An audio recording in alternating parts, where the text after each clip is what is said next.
Well, how do you quantify Max Verstappen's lap today? He was the only guy under 144, but it wasn't a 43.9, it was a 43.6, a 43.6 around Spa. And he did it with less wing on the car than his teammate Sergio Perez. And we're talking the best car in Formula One right now. We'll get onto that in a minute and how the new technical directive hasn't hurt Red Bull at all. It's hurt their opposition much more. So Max Verstappen, 43.6. He's running less wing because he's got to start from the back of the grid. That's because of an engine penalty, because of all the bits they changed on the car. And if you're going to have those sorts of penalties, Spa is not a bad place to do it, particularly if the car is as quick as it is. So Max is running slightly less wing than Sergio Perez, and that showed up, as you would expect, through Sector 1 on his lap, on that 43.6 lap. He did 339 top speed on the Kimmel straight, on that long straight after Eau Rouge. Sergio Perez 337, and because Eau Rouge is flat, you've got to assume that is just Max running slightly less wing, and that's what he's going to want to have in the race. Obviously he's going to want to have as much top speed as possible. And through that Sector 1, no surprise that Max was 1/10 quicker than his teammate Sergio Perez. Through the second sector, however, even though he's got slightly less downforce than Sergio Perez, and this is where the lap time came from, Max Verstappen 44.2, Sergio Perez 44.6, 4/10 quicker, even though he's got less downforce through the sector that has all those medium speed corners. Unbelievable. Both the same through the trap on that sector 204. And then Max, unsurprisingly, slightly quicker again in Sector 3, which has got that long run up the hill after Stavola, 28.9 to Sergio Perez, 29.1. So that lap time all came from Sector 2, came from Max's ability, with less downforce in the car, just to perfectly balance it, particularly through Pouhon and also in the approach to Stavola. Just a phenomenal lap.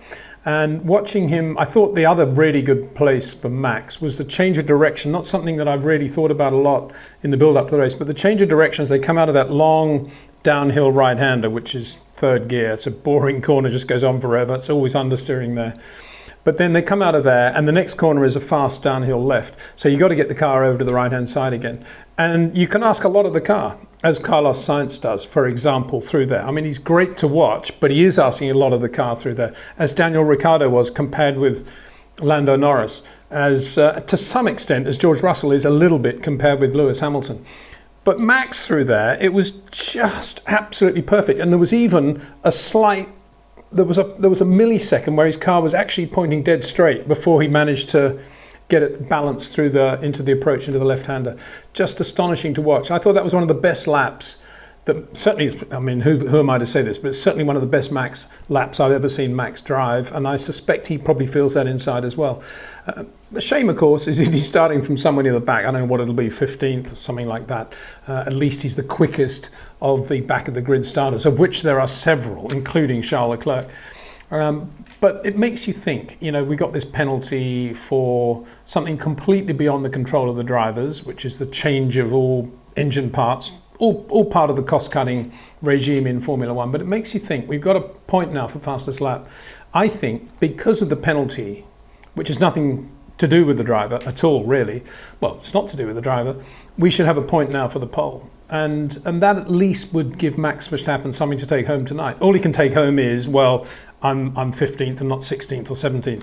And I've got a great race car tomorrow. Just a thought, but to me, it's time to bring in a point for pole position if we're going to have these penalties hitting every driver in the grid. And of course, it'll be other teams and drivers in upcoming races.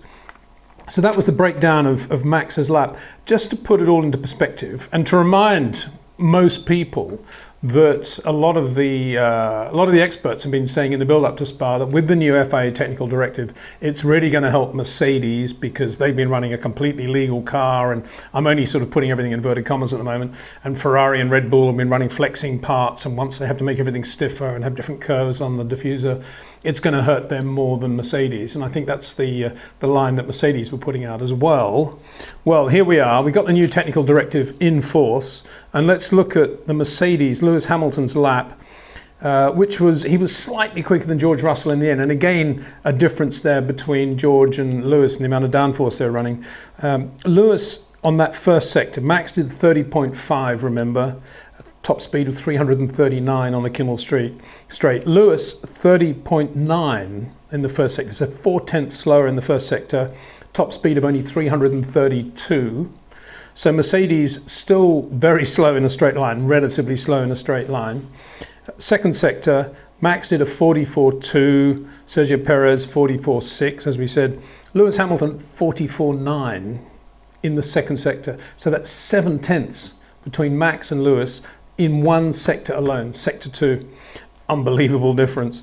And then finally in the final sector, 28.9 for Max Verstappen, 29.1 for Sergio Perez, 29.5 for Lewis Hamilton, the slightly quicker of the two Mercedes drivers. So for Mercedes, this is a total wake-up call, I would have thought. I've just received an email several emails from various fans saying, it's inconceivable that Mercedes haven't come up with a revised package, a seriously revised package for this second half of the year, and they're just doing very small updates to the basic car they've got. And I think the proof of that is the speed of Alex Albon today in the Williams, because don't forget, they basically started the year with a Mercedes type car and made radical changes to that. First appeared at the British Grand Prix for Alex Albon, and here's Alex Albon now going almost as quick as the two Mercedes and making it into Q3 at Spa. Now what does that tell you? That tells you probably that Mercedes need to be changing the entire philosophy of their car. They know what they're doing, it would appear, so they say, and so won't say any more than that. But to me, it is astonishing that Mercedes, in this new second half of the year, with the new technical directive, can be that far off the pace. Now, what about Ferrari? Charles Leclerc, as I say, starting from the back of the grid, he was the quicker of the two Ferrari drivers in the end. Really, really good. Before we get on to that, actually, I should mention that whilst the two Ferrari drivers did try to tow one another in that last in Q3, and whilst the two Alpine drivers, Esteban Ocon, did a particularly good job for Fernando Alonso with a tow back into Q2, it was interesting to see Max get out of his car before the second run in Q3. That's a signature of somebody who just knows that nobody's going to get near his lap time, and he's just given everything he can, and he's driven the almost perfect lap. But not even a thought about giving a tow to Sergio Perez. So yeah, the real race, you've got to say, assuming Max doesn't win this one, which of course he could well do if things fall into place and he avoids the first corner accident and various other bits and bobs. He's got a car to do it and he's driving that well. But on the assumption that the race is really between Sergio Perez and Carlos Sainz, and maybe the Mercedes fighting the Williams and the McLarens and the Alpines for third place.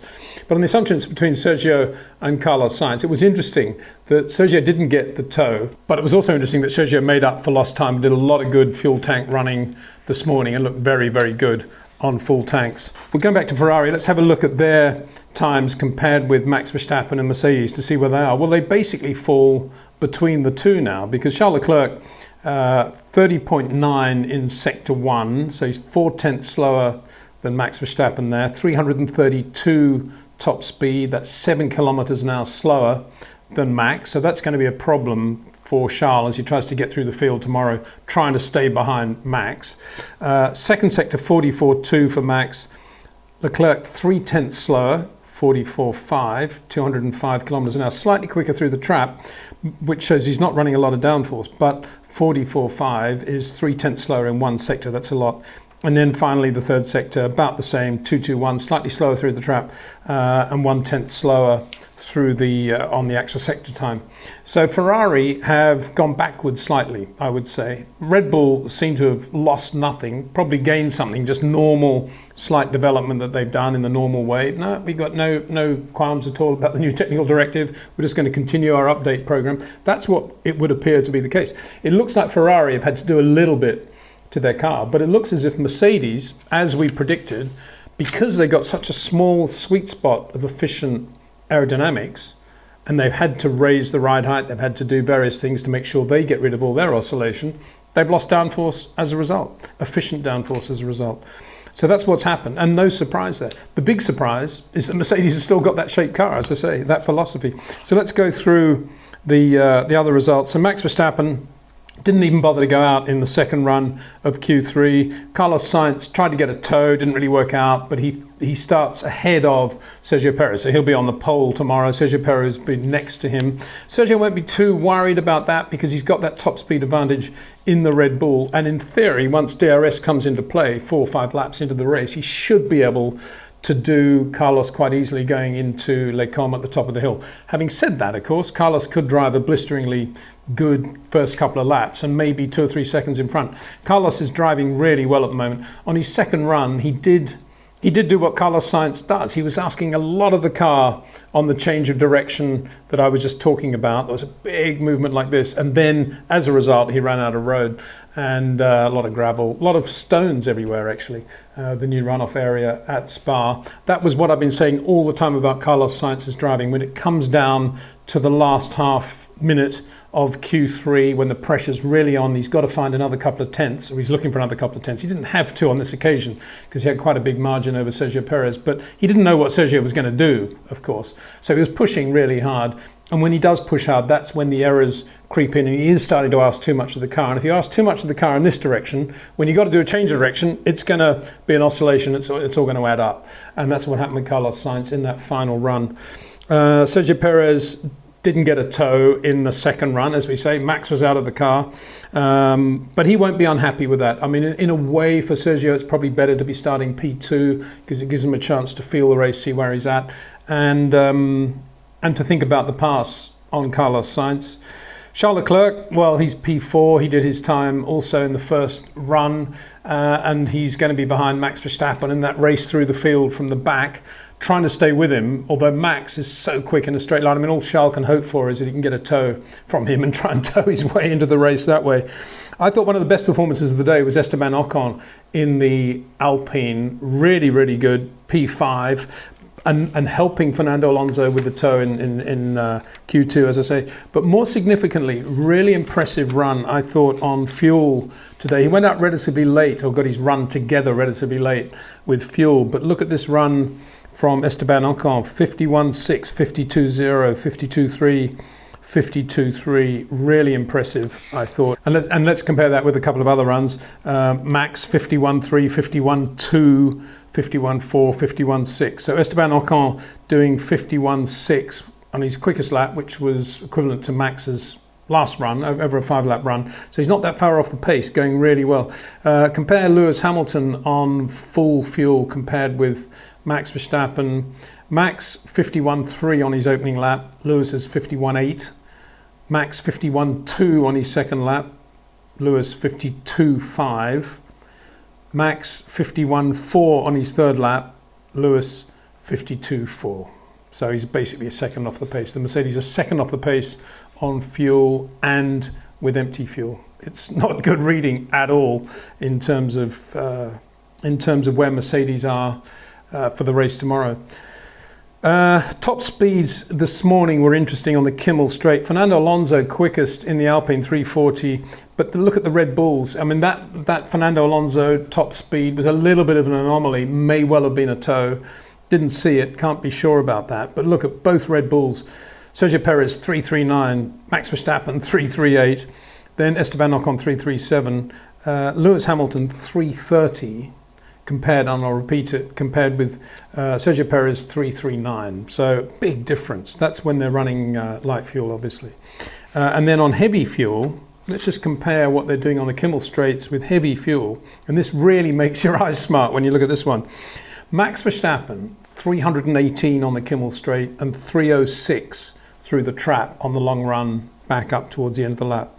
Lewis Hamilton did about the same through the trap, a little bit quicker actually on the run back up the hill, 309, 307, 1 kilometre hour quicker than Max.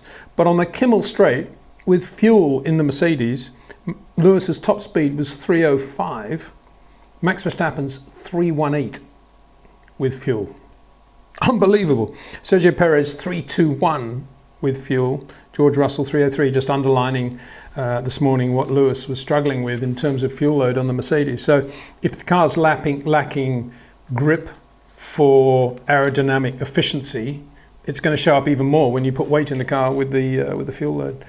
So yeah, I wish I could say more positive things about the Mercedes. I can't really, because it is astonishing to me how far away they are. And I think Lewis summed that up at the end of Q3 when they told him he was 1.8 seconds off the pace, and he just said 1.8 seconds. And he'd just driven one of the best laps of his year, I think. It was a really good lap. I mean, George Russell had been on it and done a really good job, and Lewis just beat George. And that was impressive to watch around Spa as well, because that was all about just getting really good areas where you can get the car straight and flat, even if he didn't have a lot of downforce, and beautiful to watch. And he's running slightly less downforce than George, as I say. So that was impressive from Lewis. But to be that far off the pace, it is amazing. So it's amazing in the context of everything everyone was saying over the August break about how it's going to even things up and Mercedes are going to be right back in the game. Yeah, right. Other notes, good to see Roland Brunscheider, the former race director, overseeing the repairs to the Armco before qualifying. Two Carrera Cup cars hit one another, one went head on into the Armco, and of course that takes a long time to repair. If it's not a Tech Pro barrier, replaceable Tech Pro barrier, it does actually take a long time. And there was Roland, summing up everything we used to know and love about Spa when it was coming back onto the calendar. Overseeing all that, so that was really good. And the other thing I thought was really funny was when the World Food camera zoomed in on Robert Schwartzman in the Ferrari garage. But to me, the guy that they should have been zooming on was right behind Robert Schwartzman, Jackie Ickx in the Ferrari garage, as he would be, why not?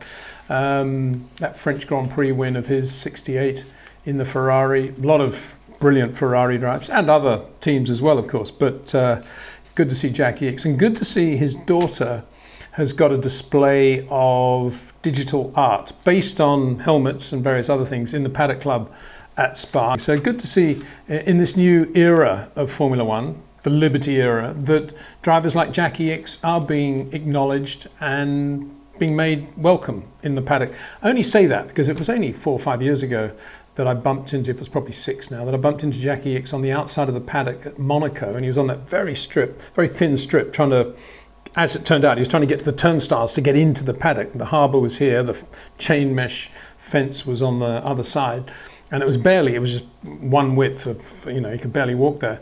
I said, Jackie, what are you doing? He said, I'm trying to get the attention of Pasquale because Bernie's promised me a pass, and and I said, well, let me see if I can do something. So I went back in, found Pasquale, and I said, Jackie Ickx is outside, and he did one of these.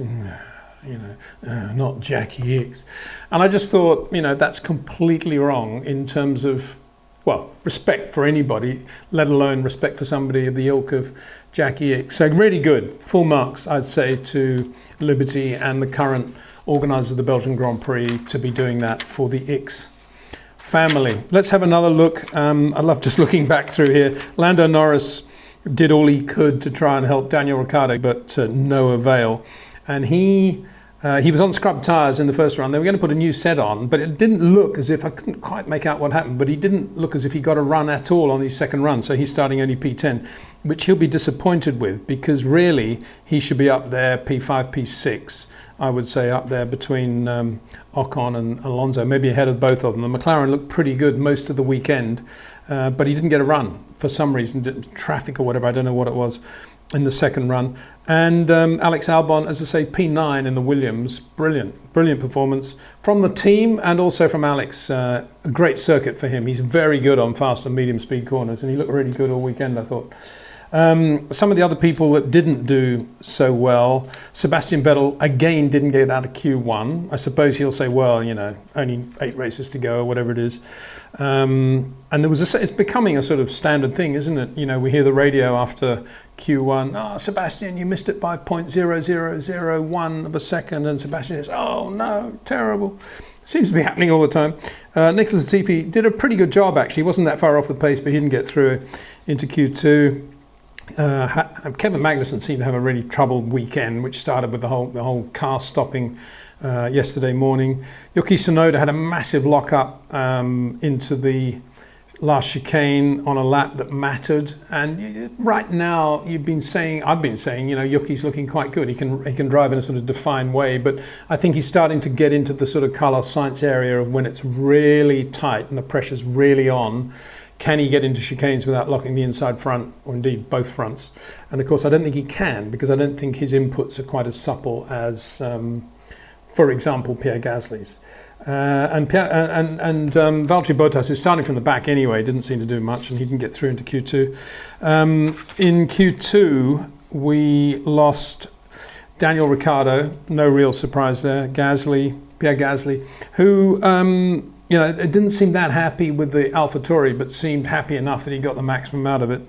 Guanyu Zhou, Lance Stroll, who was quite quick in the build-up to qualifying, and obviously did a better job than Sebastian Vettel. So from his point of view, his personal point of view, his dad buying this team for him, he's again out-qualified the 4 times world champion, so he won't feel too bad about that. And Mick Schumacher did a very good job to get through into Q2. Didn't get out of Q2, no real surprise there. But again, kudos to Mick for doing that. And finally, the only other thing is Fernando Alonso didn't do a first run in Q3, presumably saving the tyres, and got up to P6 on his second run, or his only run in Q3, so that was a very good performance. So Alpine looking good, actually, looking like a really good team now, consistently quick in terms of the best of the rest. And again, you got to wonder why a guy like Oscar Piastri, given the opportunity by Alpine to come into Formula One, to nurture him into Formula One, to do all the testing and simulation they've done with him, and then to sign a contract which is, in year 1, you'll be in a Williams, but we will sort it out, don't worry about the money. And year 2, you'll be racing in the Alpine for the next 3, 4, 5 years, whatever you want. And then have Fernando Alonso leave the team and open up the seat for Oscar, and he could have been in that Alpine, instead of which he went into a sulk and said, no, I don't want to drive a Williams, I'll go and do a deal with McLaren. A difficult deal with McLaren, because legally, of course, Alpine are going to say we've still got a lot of ties with Oscar. So all of that, puts all that into perspective as well, I think, because this was not a back-of-the-grid team that Piastri was walking away from. It was a really good team. It is a really good team. Anyway, that's it for qualifying. We'll be back again tomorrow after the race, and on Monday we'll be doing a Belgian Grand Prix debrief and probably a bit of a Dutch Grand Prix preview on our Twitch live stream channel. See you then.